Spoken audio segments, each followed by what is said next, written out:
What do you imagine the world to look like in 5, 10 years time? As I mentioned earlier on, you got AI and you got the Apple Vision Pro, and eventually they're going to come out with sunglasses like the ones you're wearing now that have every little thing that you need to see in front of you. So what do you imagine the world to look like?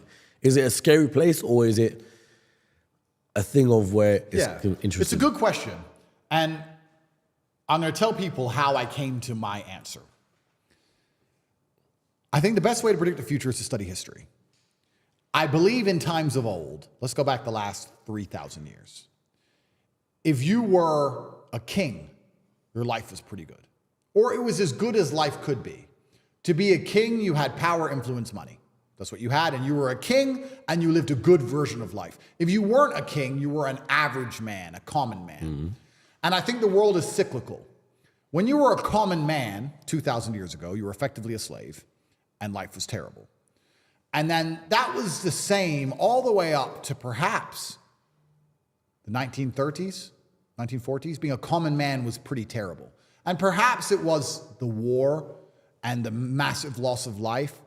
Perhaps it was something else, I'm not sure. But I kind of feel like there was a golden period between in the 50s, the 60s, the 70s, the 80s, maybe even the 90s, where being a normal, hardworking man, because life is cyclical, went from being a terrible existence to quite a good existence. In the 60s, you could be a normal man who worked in a factory, an unskilled labor job, and with one wage, you could afford a house, you could afford a car, you could afford to raise a family, your children would not be taught garbage in school, your wife would respect you, you'd have a home-cooked meal. Times were good. Times were good. All the things I said about playing Uno earlier in hyperbole are true. What matters most? Your wife loves you, you're respected as the breadwinner, your kids respect you, they listen to you, your house is clean, your house is safe, your car works, your life is good. And I feel like, because it's cyclical, those good times are over and we're going back to where it was before. The kings have always been fine, and we always will. But if you're the common man, I think that the good days are over. And I think it's going to get harder and harder. Inflation is going to absolutely decimate your spending power. Now, inflation doesn't damage me. Inflation doesn't damage me because I own all the assets. Inflation just means houses get worth more money.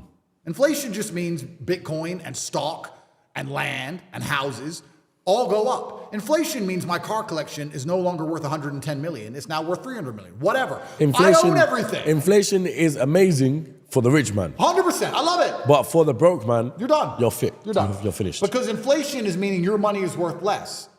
And it's going to take more of your money to buy a house. And your wage is not going to increase at the rate of inflation. It's becoming more and more impossible for you to own assets. For us asset owners, inflation's fantastic. So the common man is about to get wrecked. I think inflation is going to make it exceptionally difficult. I think AI is going to make most jobs worth less than they already currently are. If you're a newspaper writer or whatever, AI is taking that. AI is going to take that in the next 10 years. And you're going to, if you still have a job, it's going to be only managing the AI, which means you're going to be paid even less than you're currently paid. I think life is about to become exceptionally difficult for the people in the middle. I think the good times are over. I think it's going to go back to the feudal system of kings and serfs and peasants. And I think if you're a normal, average person now, you should feel deep fear and panic and understand that you have a certain amount of time to get into the higher bracket of the social class before these hard times come. And the most scary thing about these hard times is, I have no real evidence for this. It's just in my mind. I feel like the gap is going to permanently close. In olden times, let me think about this thought, because in olden times, the chance of turning into anything more than a peasant when you were born a peasant was effectively zero, unless there was chaos, unless there was a war or some great catastrophe, which allowed social mobility for you to go to war, win, get a knighthood for bravery, get some land, and change your social mobility class. But there had to be war and chaos for you to escape, because without the chaos, it's kind of like a prison break. When all the rules are being adhered to and the prison is operating as it should, you're stuck in your cell. But if there's a prison riot, you have a chance to escape, which means uncertainty and chaos are required for the difference in social mobility. And that's always been the case. But now I feel like with AI and certain other things, although there's going to be instability in the world, although they're going to continue to lie to us, I feel like the Matrix is going to gain enough control to keep us all in our pods or in our 15-minute cities, or our electric cars will be turned off, or we need to get our bug rations for the week so that there can't ever be enough true chaos for you to escape. There won't be true social mobility. And I feel like there's going to be a close. The people who are rich now, their bloodlines will be rich for a very long time. And the people who are poor now, if they don't get rich soon, in the next 10 years or so, they're never going to get rich.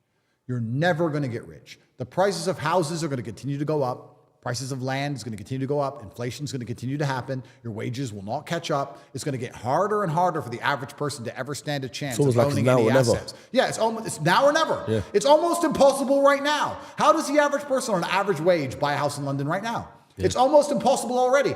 I think in the next 10 years, it's going to become truly impossible, and they're going to use AI to keep the gap closed. And what's interesting about that is, well, I'm in the rich team, I guess. But what I find most interesting about that is the socio ramifications of the fact that I think this is quite pertinent to most average people. I think most normal people understand. If you were to ask them, how's the economy? They'd say, well, it's impossible. I can't pay for my bills. I can't pay to eat. I can't afford a house. I can barely afford my mortgage. I'm never going to get rich this way. They understand all of this, but they're not panicking. Why are you not panicking? The Titanic just hit the iceberg. You may not be in the water yet, but it's a certainty. There's nowhere else to go. It's going to sink. It's going to happen. Panic now. Don't panic at the end with everyone else as they go into the icy depths. No. I would argue if I was on the Titanic and it got struck by the iceberg, I could have got a lifeboat nice and early. Now, I wouldn't have women and children first. I'm just using this as an example. Analogy. I know where you're going with it. I could have gone to the top deck when no one else was panicking and said, you know what, I want this. I want to go on a lifeboat. No, I don't feel comfortable. I want to go on a lifeboat. And the guard probably would have said to me, you don't need to go on a lifeboat. It's no big deal. I said, yeah, but please just give me the lifeboat, or here's some money or whatever. I want this one. Give me this one. Everyone started panicking at the end, and there was no lifeboats left. And people are sitting here now going, oh yeah, the economy's bad, but maybe if we vote for this person, don't swear, it's haram. Who are you going to vote for that's going to put money in your pocket actually come along and say, here's money? Nobody. You still got to pay your council tax. You're still a brokey. Nobody cares. No one you vote for is going to change it. It's going to get worse. It's going to continue. And the boat is going to sink, and you're not panicking. That's why I kind of catch myself. And one of the things I try very hard not to do is become elitist.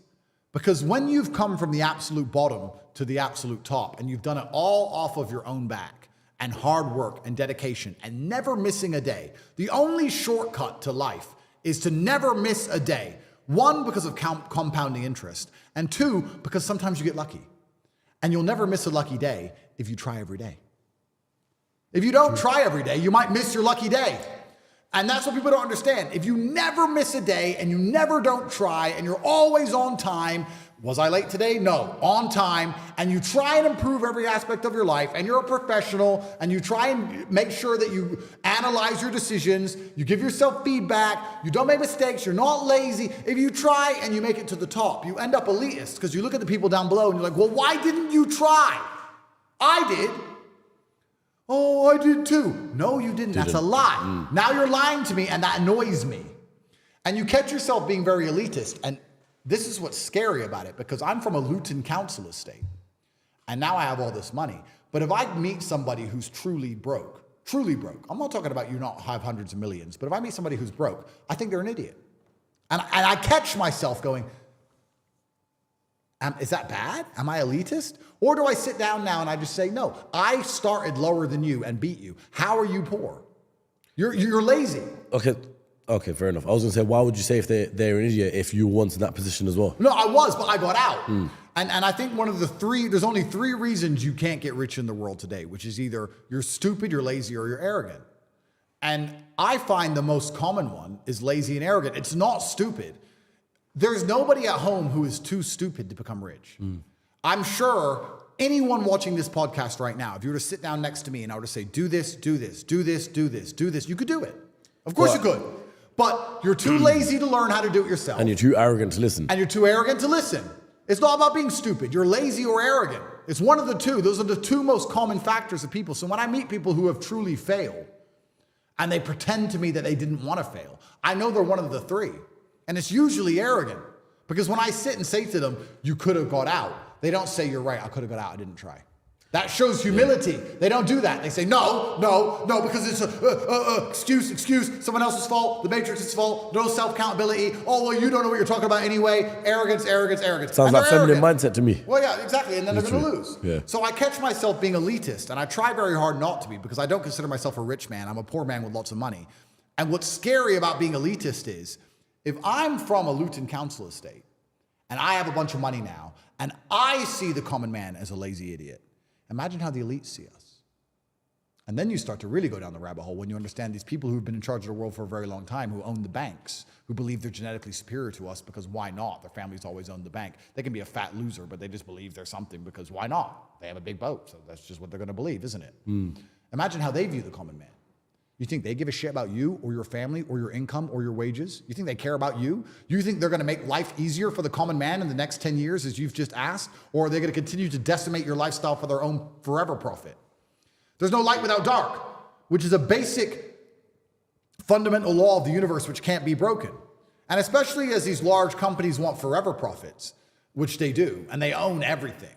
Like, I don't think many people understand. If you go into Sainsbury's and you look around at the brands, you will struggle to find 10 brands that aren't owned by the same company. Yeah, the whole thing's owned. Yeah. The same company that owns Sainsbury's owns every brand. They own everything.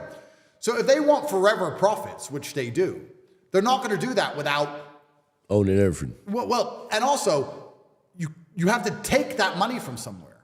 If they can make you poor so they can get richer, they will. If they own all the assets, they want inflation. They want inflation. They don't care. They don't care about you. They don't care you can't feed your family. Why would they? So, and you can also look at it from a global perspective, which is quite interesting, because America was built off the back of World War II. World War II made America rich, but Europe for the longest time got rich off the exploitation of second and third world nations. That's how it got rich, by building empires in Africa and Asia, etc. Colonizing countries. Yeah, colonizing countries. That's how they got rich. And now we have populations in Europe and in the West, which are decadent, and we want high wages, and we want maternity leave, and we want holiday pay, and we want good working standards, and we want good working hours, and we want nice chairs to sit on. Now we're entitled. And if you're a company and you need slaves, do you want entitled slaves, or do you want slaves who are just going to do their job for low pay? And then you start to understand why immigration is being unchecked on purpose, so they can bring in people to try and work jobs for basically nothing, who don't want standard of living and don't want standard of work. And what they're effectively doing now is, instead of exploiting the second and third world to benefit Europe, the globalists are now decimating Europe on purpose so that they can live somewhere else. And okay, that's going to prop up the economies of the second and third world, so the whole thing is reversed. Instead of destroying the second and third world for the benefit of Europe, they're going to destroy Europe, and that's going to benefit the second and third world. But they're globalists and they don't care. All they care about is forever profits. They'll go live in Saudi. They'll go live in Mumbai.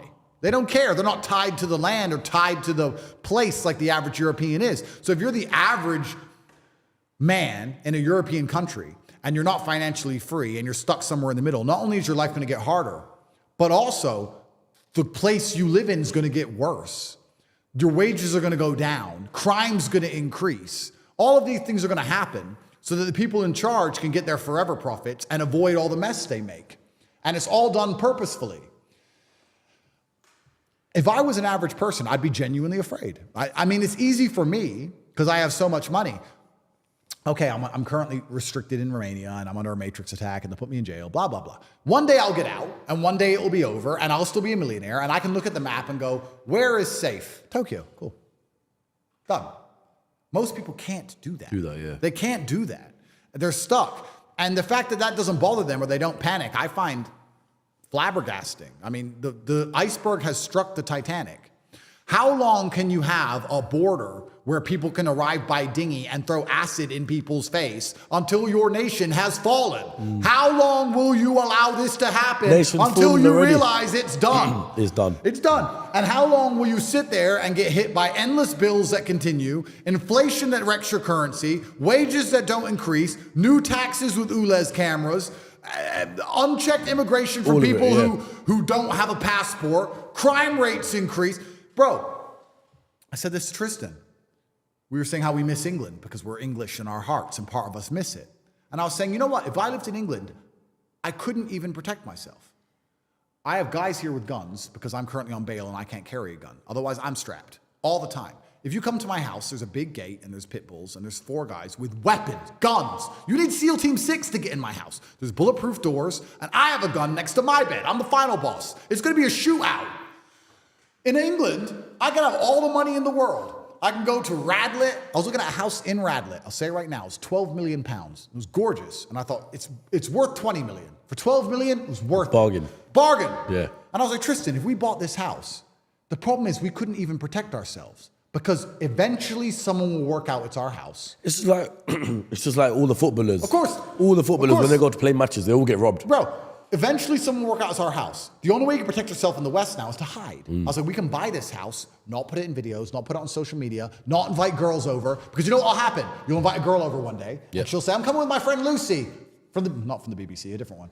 But like, okay, Lucy, she comes. Lucy turns up. She's a 7. You don't talk to Lucy. Nobody likes Lucy. She sits around. She's a 7. She sends the location to everyone. She knows. Next weekend, she's out sniffing coke with some dickhead. And she's like, I was at Tate's house. No, you weren't. Yeah, I was at Tate. I was looking at this picture. Where was it? Here. Boom. Bam. That's now it. they now know where your house is. Location's they start dropped. talking about it. Mr. Bugatti, Mr. Diamond Watch. I'm sitting in my Radlett house. There's fucking 25 windows, 6 door entrances. I'm like, Tristan, we can't even hire armed guards. Who could we even hire to protect the house? I could come along with $1 million a month contract. I'd end up with G4S, some old man sitting in a little box. And when they rock up, 20 dudes with blades, it's over. You can't even be rich in England unless you want to hide. Tell me this, yeah? I wear a $400,000 watch in Bucharest, Romania. In London, I can't wear it. In London, I don't wear it. So we're talking about how the nation's failed. You could be rich in England and you're still not safe. You still have to pray they don't find you. You have to live like a hermit, like a cockroach under a rock and hide. Or maybe you get a chance to call the police before they chop your wife's hands off. Oh, that's great. That's how fallen this nation is. And there are people there with no money. They're not even rich like me. They have no money. And they're sitting there going, it'll be okay. Maybe if we get Rishi Sunak out and get another one in. No, it won't. No, it won't. It is a failed society. You need God. Revert to Islam and move to Saudi Arabia. In Saudi Arabia, none of that will happen to you. This is what I was going to say. So tell me, picture this for me. Paint me this picture. The case was dropped. You're free to go wherever you want. You get on your private jet tomorrow. Yep. Where do you tell the pilot to go? Well, I'm talking about to reside, not just holiday. Yeah, to reside. Yeah. And that's the thing that's interesting because I really, truly believe the Western world has fallen now. And one of the things I prioritize now in my stage of life is safety. I don't see the point in anything if I'm going to end up killed. And if you're going to kill me, at least the Matrix has to kill me. At least make it a cool story. He was telling the truth. He did fun podcasts. They assassinated him. Make it good. I don't want to die because some idiot wanted my watch. You know? Yeah. I don't want to die for that. And I feel like the whole Western world is that dangerous now. I make this clear. When I go to London, I'm probably the most nervous. I don't know how anyone lives in London without feeling nervous. I'm so nervous all the time. And it costs me such an exorbitant amount of money.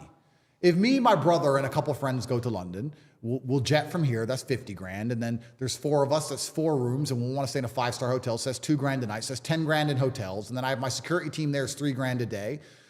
So it's 13 or 14 grand a day in hotels and security, 50 grand to get in. Then I'll go shopping, of course, normal. But even when I'm walking around Harrods, my head's on a swivel. And I've got 3 dudes with me who are 6'8".